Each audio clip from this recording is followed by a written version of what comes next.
Good evening, everyone. We continue our lessons in the book of Leviticus. We're now in chapter 6.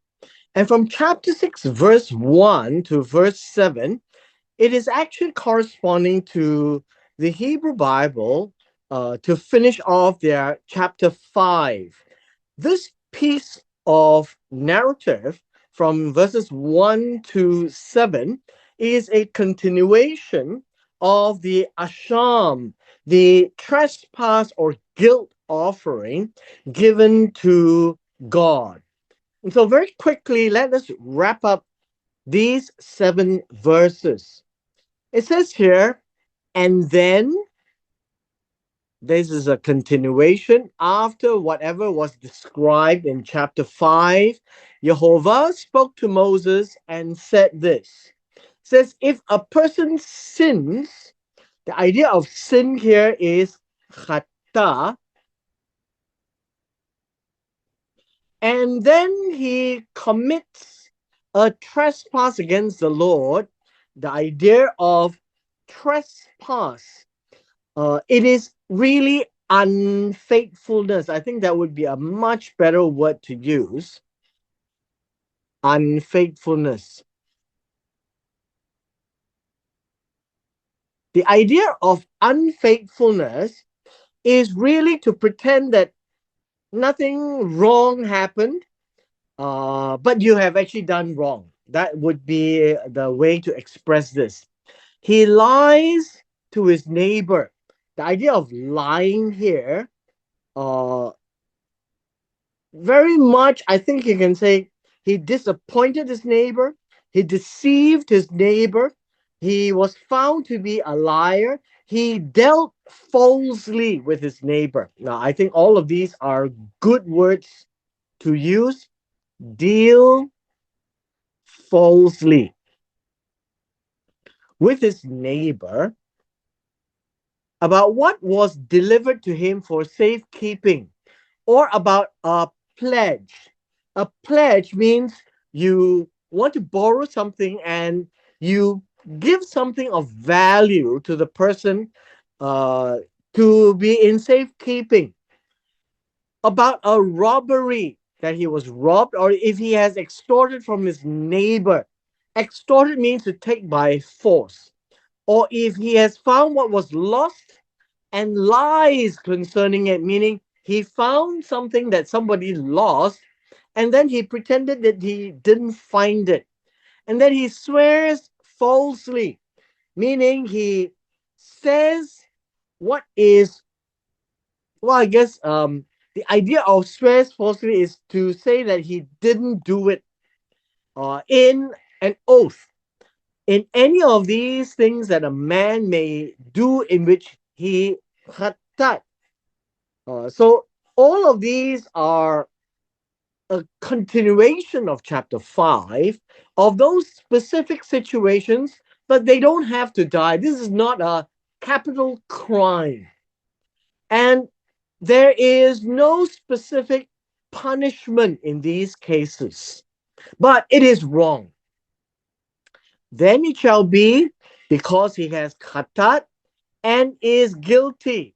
Guilty in this case means he has asham. So these two words are interesting. He has committed an error and then he is asham. His character has been smeared and spoiled in order that he shall, in this case, restore what he has stolen. Now, this word restore is actually the word shuv,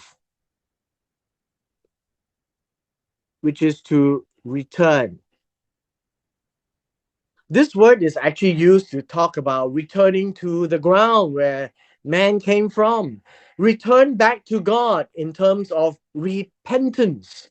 The teshuvah needs to be done. And so this word shuv is to bring back to its original owner. I think that would be a better way to understand it. And then it says here, the thing which he has extorted, or what was delivered to him for safekeeping, or the lost thing he had found, all about which he had sworn falsely. So all of these things talk about taking something, but he pretends that it's okay. Things for safekeeping, things for a pledge. He robbed somebody that he's not supposed to take from. He took something by force from his neighbor. He found something that was lost and he pretended that he didn't. He swore about it, which he didn't. And that these are all sins. They are all khata. When it is brought to his knowledge, he is asham. His character is spoiled. And so the way to first deal with it is to return everything. Now, God has this in mind as well. In verse 5, he has to restore its full value. Now, this is interesting because the idea of restore here is to pay back. It is not shuv. This is the word shalem. Shalem means to pay back in full. So the word restore in full is the word shalem. He has to pay back in full. So in full value to the head. Basically, in full value means uh in as in the beginning, as original.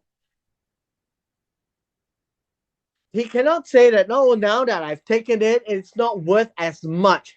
Unfortunately, in the eyes of God, the time where you take somebody's goods, whether by safekeeping, pledge, robbery, extortion, finding it, all of these has a value at the time. And so you must return it in its full condition.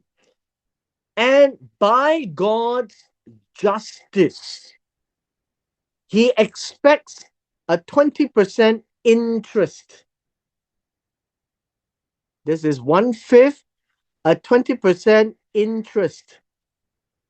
Because now that you've kept it unlawfully, you are expected to return with the value plus 20%.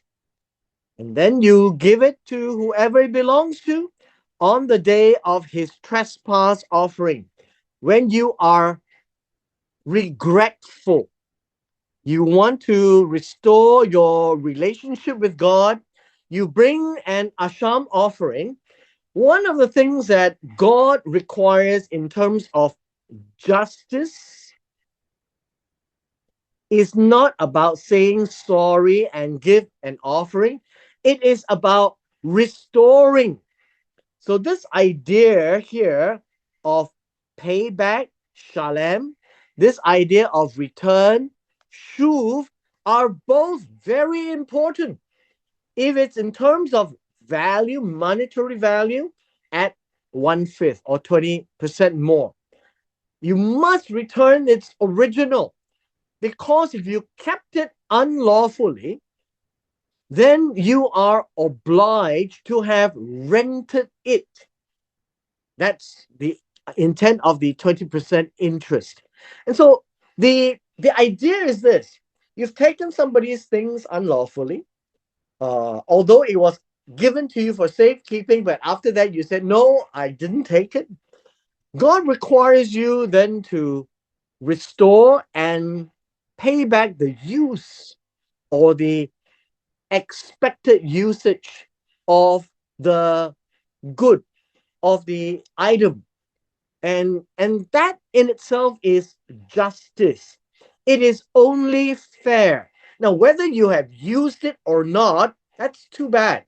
In the eyes of God, justice is that it is of value to compensate back for the loss of owning it, the loss of having it rightfully his.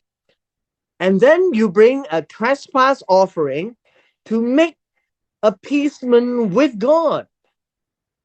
And he shall bring his asham to Jehovah, a ram, a male sheep, uh, preferably at least 2 years and above, without blemish, perfect from the flock. Now, this idea of perfect is because you are coming to God, you give the best, the perfect animal. And then with your valuation as a trespass offering, as an asham to the priest. And so, what is interesting is this has to be done together. The priest shall make atonement, a kafar, covering. It is to cover the debt or cover the sin, the khata, for him. And so the priest is actually to do the actual asham, the offering. And then after the ritual is completed, remember, it is not by bringing the animal that atonement is done. It is by the completion of the rules of the ritual. So God's house, God's rules. Only after that, then he shall be lifted. Now, in verse 7, the idea of lifting up is the idea of forgiving, as together in chapter 5. Any one of these things that he may have done in which he trespasses. And this is the completion of the asham, the guilt offering or the trespass offering. In verse 8, it is very much verse 1 of chapter 6 of the Hebrew Bible, but it is chapter 6, verse 8 in the English translation that we have, mainly because of the previous verses that was the continuation of chapter 5.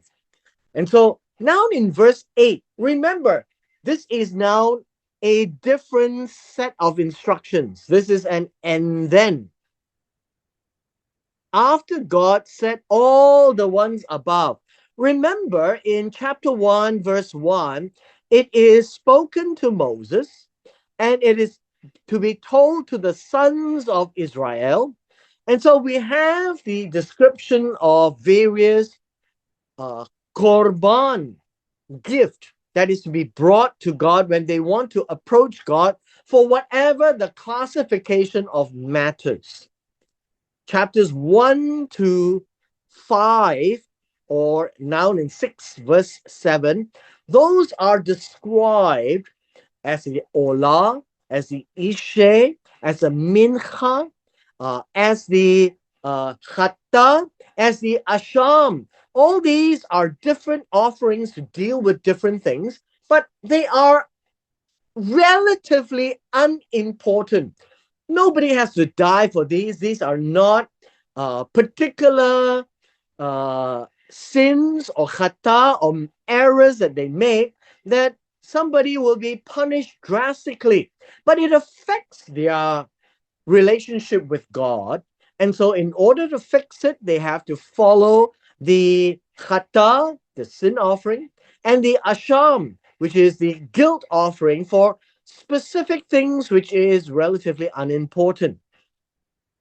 Now, in this case, coming to verse 8, we now see that God here is telling Moses to command Aaron and his sons. When we talk about Aaron and his sons, this is the word zava. It means give the order. Uh, give the order to Aaron and sons. And these are about the same offerings that was described in chapters 1 to 6, verse 7.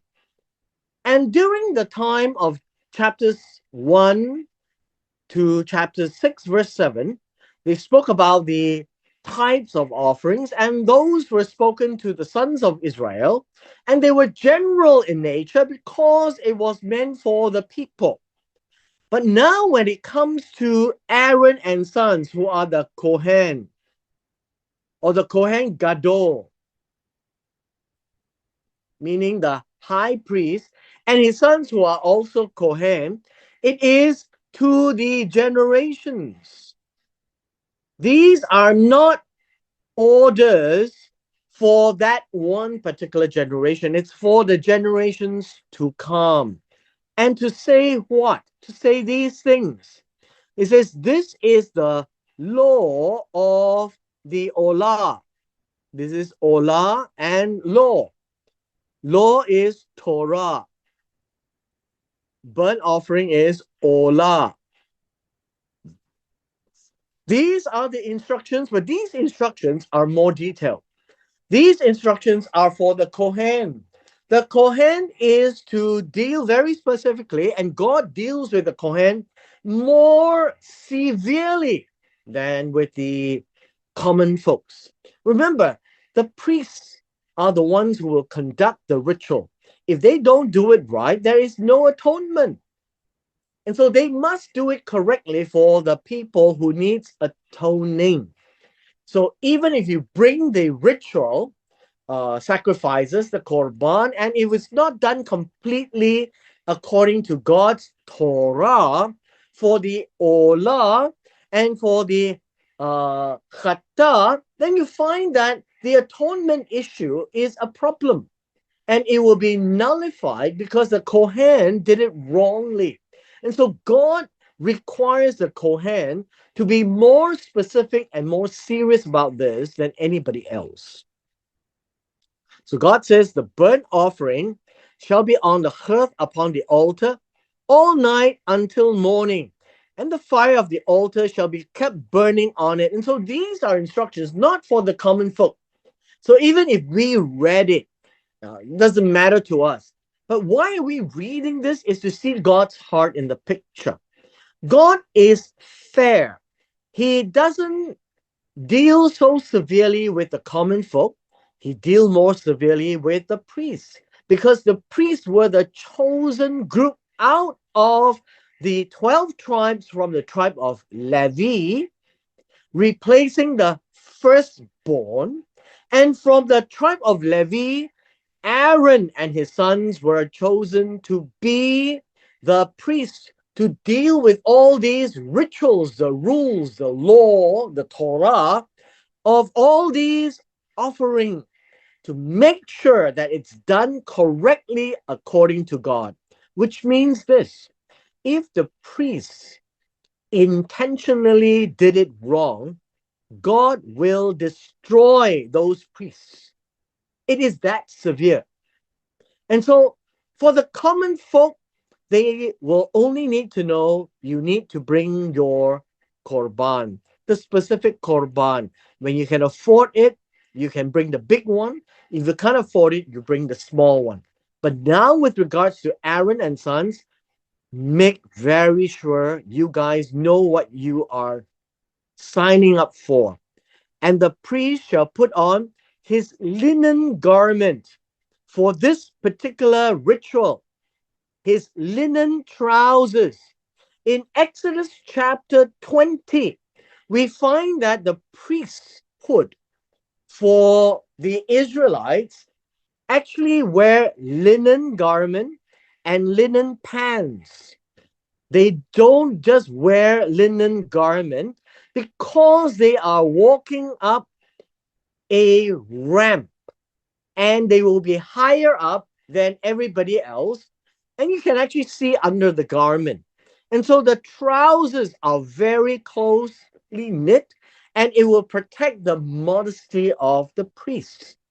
And so God says the priest must then put on the ritual clothing, God's ritual clothing for them. He shall put on his body, and then he take the ashes of the burnt offering which the fire has consumed. Remember the fire, the ishe, after it burns off everything, it becomes like ash. The fire consumes, the fire eats. The fire has eaten everything, and then what is remaining is the ashes. And then you shall Take it from the altar, put it beside the altar.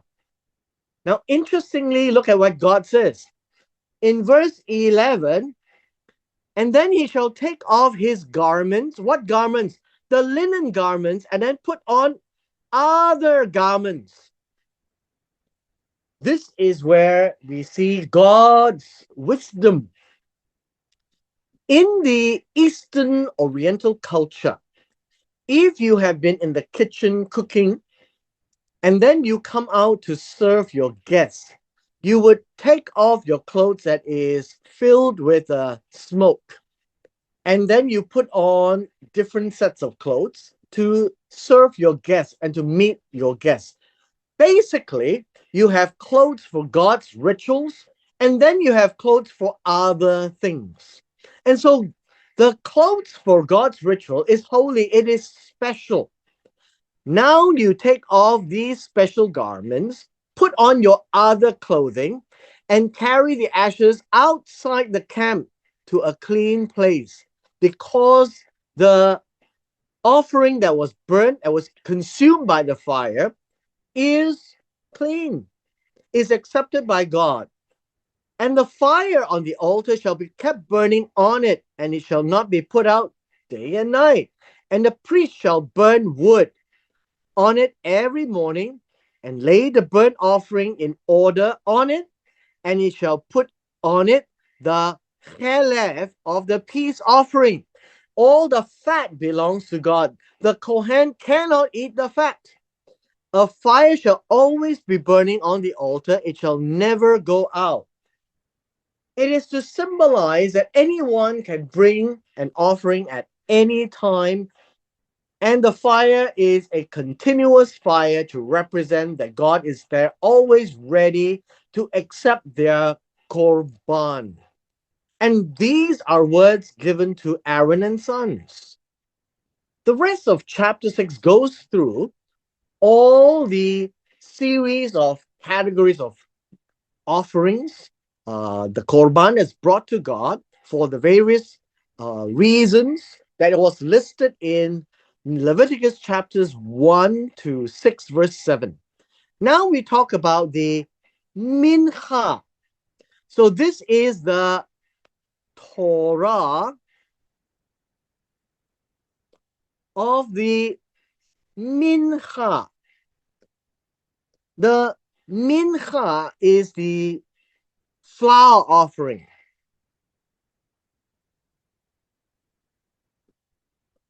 And in the flour offering, all the instructions that you see here is for the sons of Aaron. Why is this now called Torah? Whereas in chapters 1 to 6, verse 7, it is just plain words to say this is what they shall bring as a korban to God. It has to be perfect, but it was never stated as a Torah, because the Torah is given to Aaron and sons very specifically for all generations, because they are the ones who would deal with it carefully on behalf of the people. He shall offer it on the altar before God. He shall take from it his handful. Remember, his handful is 3 fingers full. That's it. Of the fine flour. And remember what is fine flour? Grounded to very fine powder of the mincha. You put in some oil, olive oil, and all the frankincense which is on the mincha, and you shall burn it on the altar. Now, this word here, for a sweet aroma. Remember this word? This is the reach nihoak. And what does this mean? It means that it is a smell of satisfaction. It represents God being happy with the offering. And it is done as a memorial offering. The idea of a memorial offering is a portion that is burnt to God. If it is a portion that's burnt to God, like 3 fingers full, what happens to the rest of the fine flour? Well, the rest of the fine flour, the remainder of it, is for Aaron and his sons to eat. And the flour must be as unleavened bread, made into unleavened bread, eaten in a holy place. What is a holy place? A special place. That's what holy means. In the court of the tabernacle of meeting, they shall eat of it in the presence of God. It shall not be baked with leaven. That is why they are making it into a matzah, basically. I have given it as their portion of my offerings made by fire. Now, in verse 17, this is a fire offering, by the way. God says, is my offering made by fire? This is the Ishe. In the Ishe, you got a fire offering, and the fire offering has the smoke rising up.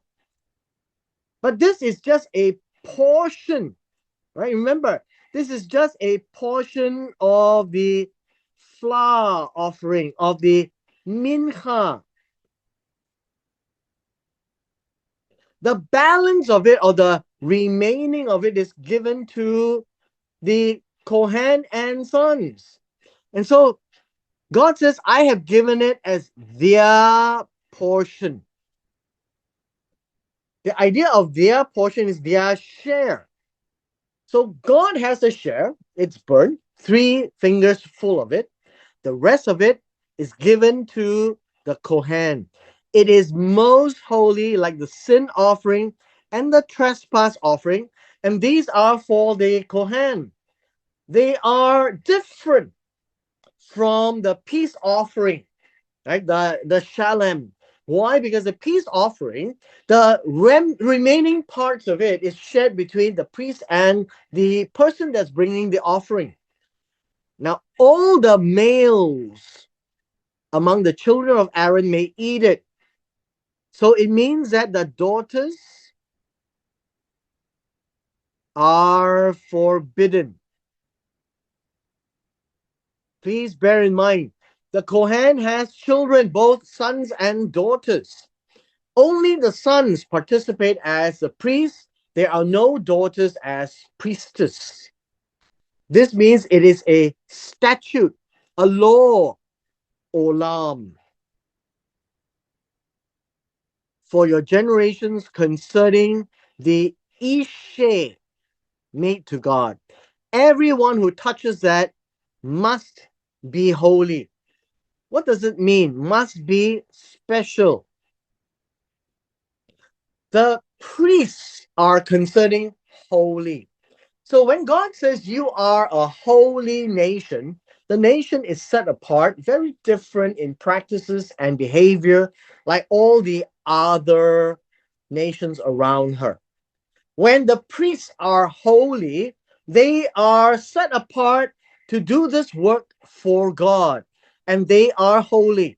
So anyone who touches all these offerings must be the Kohen. Verse 19, verse 19 continues, and then after the above, God spoke to Moses saying, this is the offering, this is the korban of Aaron and his sons, which they shall offer to the Lord. So now, as we continue in chapter 6, everything that follows chapter 6, verse 8 onwards is all about the Torah for the Kohen. They are serious words because they have to know. So, beginning on the day when he is anointed, and this would be the high priest, He has to do this 1/10 of an ephah of fine flour as a daily grain offering, mincha, a thanksgiving, half of it in the morning, half of it at night. It shall be made in a pan with oil. When mixed, you shall bring it in. All of this you is Aaron and sons. The big pieces of the mincha you shall offer for a sweet aroma to the Lord. The priest is supposed to do this. This is the reak ni hoak to God. The priest from among his sons. What does this mean? If there is another priest, Kohen, to replace Aaron, who is anointed in his place. Now, this word is important.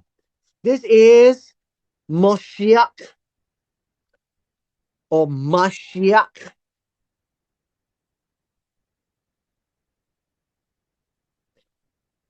Mashiach is the one who is anointed. Now, obviously, in modern day terms, many people use this to refer to the Messiah. When it refers to the Messiah, it means an anointed person. And so, one who is anointed in this case would be the high priest. The priest from his sons, who are the Kohen, in his place after Aaron is gone, then you have to appoint a Mashiach, one who is anointed. Only the one who anointed it shall offer it. And so it is a hak or a hook olam to God. And so they have to continue doing this as long as there is offerings and there are priests in this role. And so now there are no priests. It's not that there's no priest, there's no temple. And so none of these allow them to practice. But we know this because we need to understand God's rule is that there is no slipshod, there is no uh, casualness in these kinds of a ritual. It shall be wholly burned. Every grain offering for the priest shall be wholly burnt. It shall not be eaten, as opposed to the mincha, which is shared. In this case, it is a mincha of the Kohen Gadol. Very different. Verse 24. The word also is and then.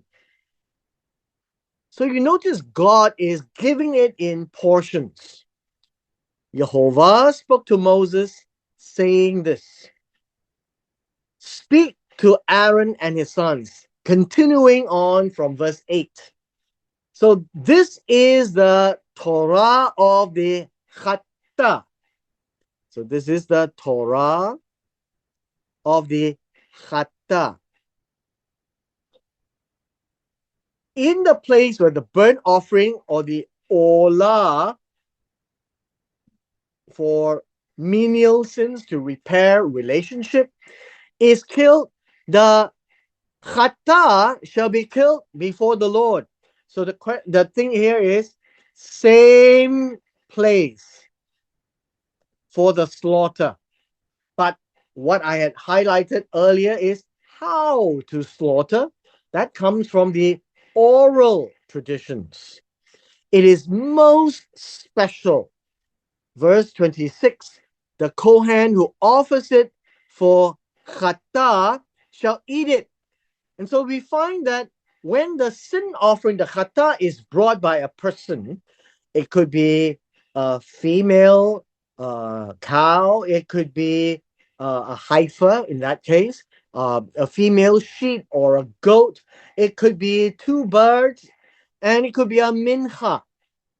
And so it is for that same priest who does it for the person, it's his share.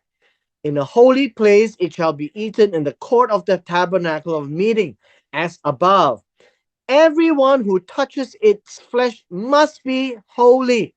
So only the Kohen, not anyone else. If it is unholy or not special, it will be annulled. When the its blood is sprinkled on any garment, notice this is by accident. If by accident it it it it kind of sprinkles out and it touches anybody's garment, you shall wash that on which it was sprinkled in a holy place. Wash that garment. But the earthen vessel in which it is boiled shall be broken. So the washing is to be boiled. And then you break the earthenware. If it is boiled in a bronze pot, you can't break it, or a copper pot. It shall be scoured and rinsed with water, with the soil, and rinse again. And in that case, it will be ritually clean again. Now, understand that it is important for us to appreciate that these are specific rules for the Kohen. All the males among the priests may eat it, whatever is not burnt. It is most holy. It's very special. But no sin offering from which any of the blood is brought into the tabernacle of a meeting to make atonement in the holy place shall be eaten. It shall be burned in the fire. And in this particular case, there is a default. Default means an error in the rules. What is the error in the rules? When you slaughter the sin offering, you need to keep the container of blood and bring all of it into the tabernacle of meeting and sprinkle it on the veil of the sanctuary. But if you don't bring all of the blood in, then this is annulled. And so this is a ritual that has very specific requirements.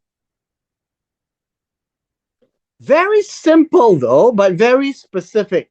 And if you don't do that, then it is annulled. That is what it means. That the atonement that you're bringing it to make the atonement cannot take place. That particular sin offering, the chata, shall be burned in the fire in entirety. It is of no use anymore. It has to be destroyed.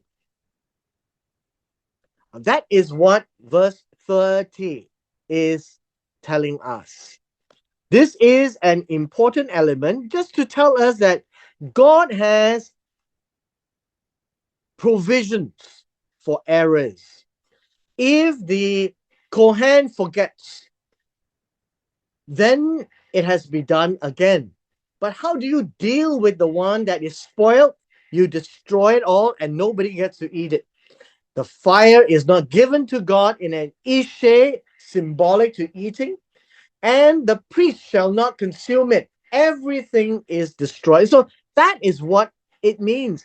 If errors are done, then two wrongs don't make one right. Basically that. So the person who brings the chata has done an error. The priest makes an error. Well, two wrongs don't make one right, and God cannot say, well, it's okay since he brought it, it's the priest's fault. No. In God's mind, everything has to be perfect. The ritual has to be perfect. It means this: God is a God that does not close an eye to errors, particularly rules that he has put in place. God is a holy God. And when he gives his instructions, he expects it to be carried out according to its details. And so if an error is done, then reset, do again. It cannot be accepted. Why? Because God is a special God. He deserves everything to be perfect. And if it's not perfect, then make it perfect. You can see the character of God being described in chapter 6. God is a fair God. He treats the common folks different from Aaron and sons, the Kohen. Obviously, the Kohen has more instructions, they have more privileges, they understand and have things that they have to do before God. And failing to do that, one of the more crucial errors, they can die. And so the priest cannot make an error in the house of God. And if this kind of error is made, God says, do again and destroy everything. Start again. You see, God is a perfect God. And so the ritual must be perfect. Not just the korban is perfect, the entire ritual must be perfect. The Kohen must follow the rules or the Torah of God perfectly. And then atonement will be given to cover for the debt or for the sin. So in chapter 6, we can see the heart of God. God doesn't close an eye. God is not a casual God that he can do things halfway. It's either all the way or no way. Why? Because he is God and we are man. If these little things they can't do perfectly, then how in the world can they actually please God? Then it means that God is just a casual God. Anything also can do. That is not the God of Abraham, Isaac, and Jacob, as described here in the book of Leviticus. And so, with this, I trust that we can see the seriousness and the severity of God with regards to the Korban and all the offerings that is being done according to the Torah, the instructions that is been set out by God. No part way, no halfway. It must be perfect all the way. And with this, we come to the end of our session today.